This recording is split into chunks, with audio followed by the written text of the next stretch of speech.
Southern AIDS Coalition is excited to have this exclusive conversation with actor Ryan Jamaal Swain, breakout star from the new FX series Pose, in which Ryan plays the role of Damon, a young man of color that faces obstacles, conflicts, and ultimately rejection from his parents while trying to figure out his path as a Southern teen who identifies with all the woes that accompany being LGBTQ in the South. In this one-on-one conversation with SAC's communication manager, Ryan shares candidly about his life and role on the FX series Pose and how it impacts today's culture and community, what it means to him, and his mission to advocate for authentic living and queer youth awareness and empowerment. Let's talk.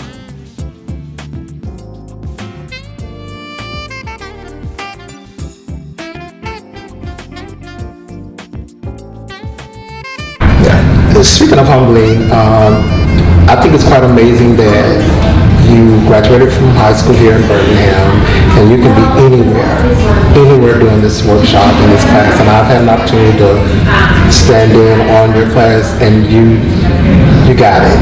You know, you make me feel like I can act. I'm like, that's my boy.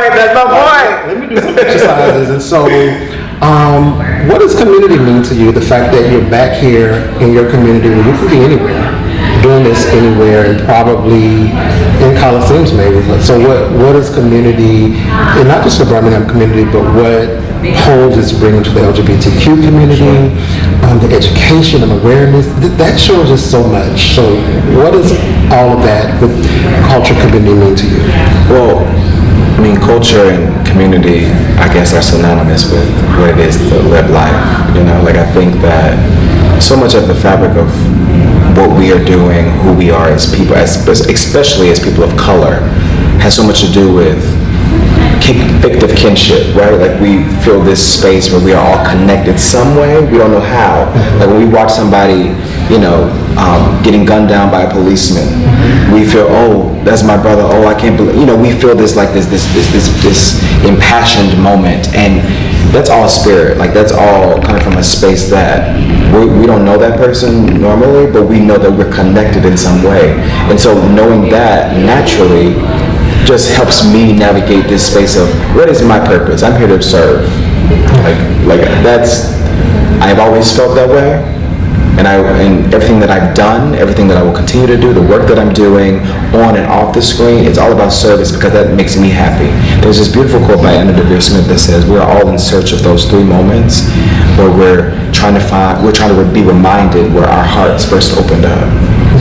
And, you know, for me, what I remember vividly, because I'm in pursuit, we're all in pursuit of our purpose, unearthing what we're supposed to be doing. Absolutely. And those instances in which I think was the moment was always being in service to other people, to always forwarding a conversation, to forwarding somebody's journey, to always helping, and how that works in my work and how God has aligned my space to be doing Pose, doing the off-Broadway shows that I've been afforded to do.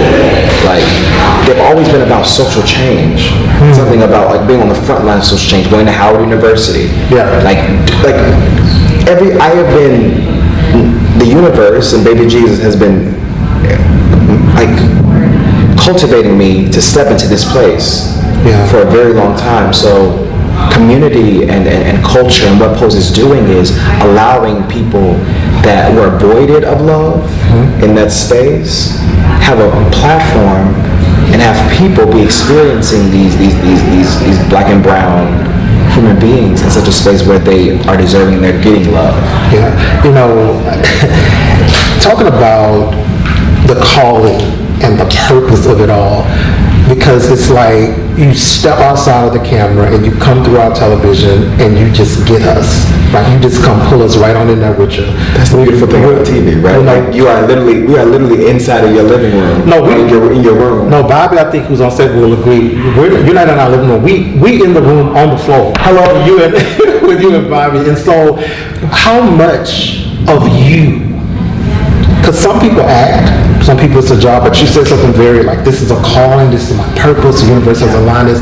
How much of you, how much of Ryan do you bring to Damon? I bring all the things that I've had to deal with. Wow. Yeah, and you know, it's weird. I was just talking to another publication about this in regards to like when I'm reading those scripts and I turn those pages and I'm like, was Ryan Murphy like in the room when this happened? Wow. You know, like it's because there have been, especially as a Southern Black queer male, you know, like there are moments in which there's this duality, right, that we have to always deal with. We have to deal with being Black in America, then we also have to deal with being Black and queer in America, and that is something that is a whole different construct that I think we are the epitome of code switchers. We are the epitome of knowing how to behavior modification, and the beautiful thing about this show is that it has provided healing for myself, provided healing for things that I've had to deal with, things that I've had to overcome, things I haven't overcome yet, but through the work, because I'm doing it on this such big platform, this public platform, having the courage and the support to really tap into something that I haven't really been able to tap into away from the camera, away from my work. And the first time that my family saw it, there was moments where they were like, they saw it and they saw things that actually happened. My mom being in the room with me when a particular incident happened with a male figure in my life, actually like dealing with these instances, and we all find this collective like culminating breath of we are strong enough to overcome that. We're not going to negate it, but we're going to accept that that was a moment that developed me and who I am. So Damon is teaching me how to be free, how to be so in love with my process and knowing that I am enough. I feel like his story is so central to any person with a dream, no matter if you're Black, brown, queer, straight, that if you have something on your heart, no matter who tells you what not to do or who you're not, you still go after that with everything that you possibly can, and that's where I am. I mean, so much of the good and the bad is in this soil here in Alabama. Yeah, it's so for Ryan Jamaal Swain, because you know we can talk about polls and we can sensationalize your life, of course, and we can make it all about celebrity, but you're human, and we understand that you have so validated that you this is your life that you're bringing to your craft and art.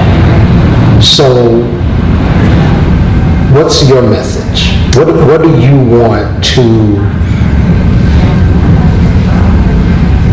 us to get? What do you want young queer, young SGL, young Black SGL, and you're so in tune and socially charged.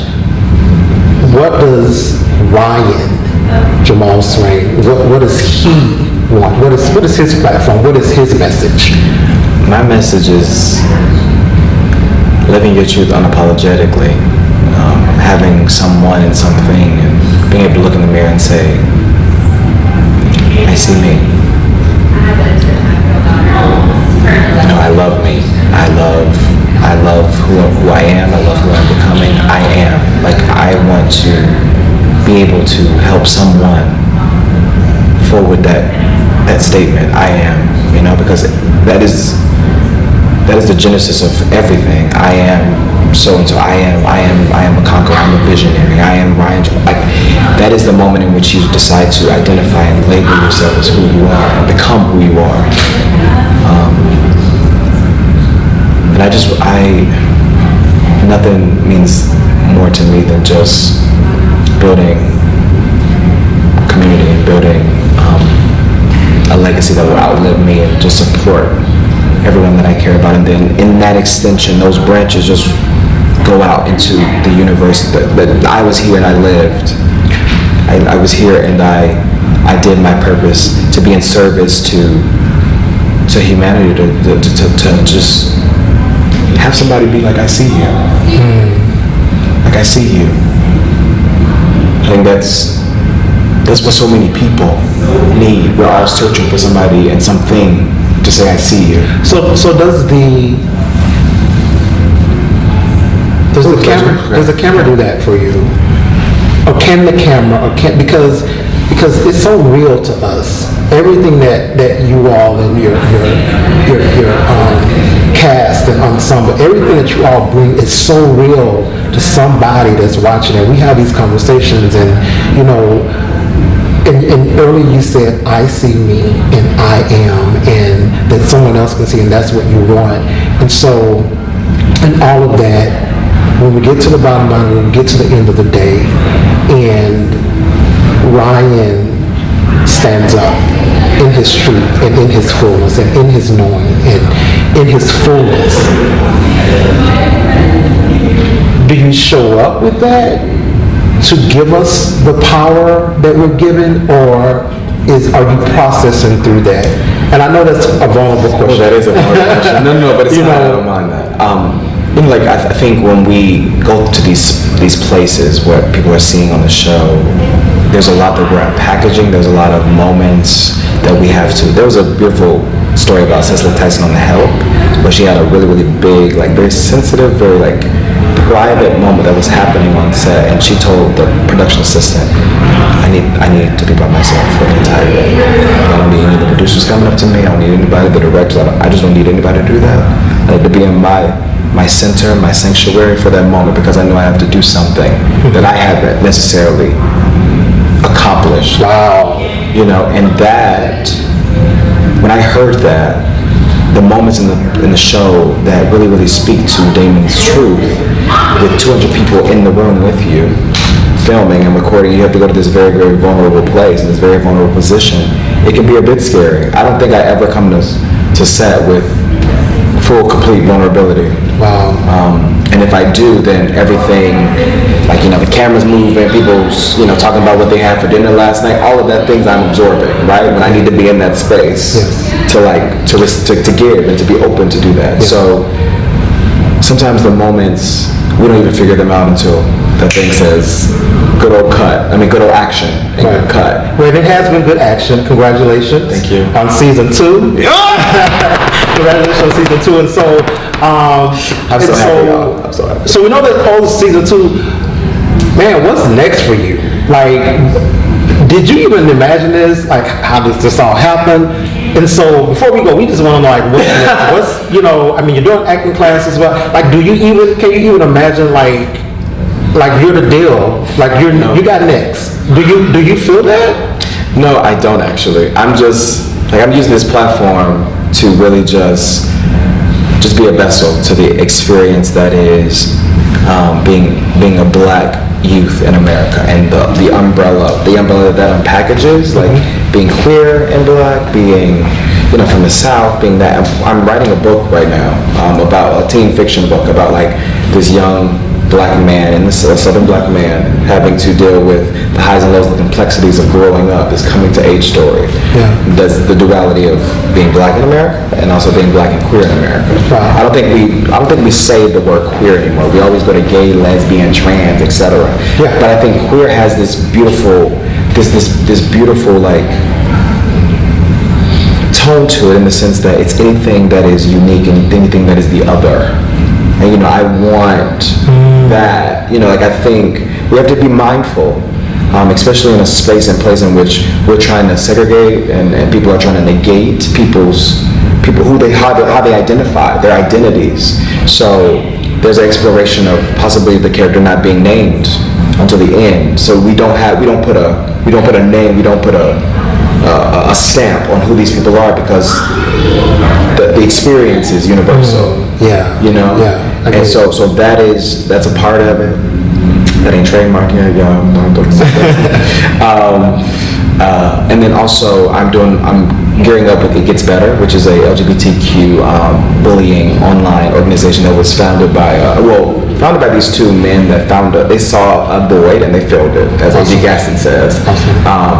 It was recognized by President Obama and all that stuff, and I'm really pairing with them to just make this international campaign about 48 Hours in Love, and how we have our chosen families and what those things mean to, you know, what they mean to queer youth that are dealing with their things and their experiences and their identity. Yeah. So about to go to Mexico to do a panel there. I'm starting that first annual panel there, and then doing some stuff in LA, and then doing something here, and doing something in New York. Like I really just want to because as long as I'm standing in the center of my greatness and using my opportunity to branch out, I'm going to be happy. God will consistently let things happen for me. So that's what I'm trying to do. So I mean, y'all can feel what I feel, but this dude is heavy. The energy is like, okay, we can talk forever, but we know you have to get back to February 2nd. Oh yeah, Aquarius. Yeah. Oh good. Okay, good.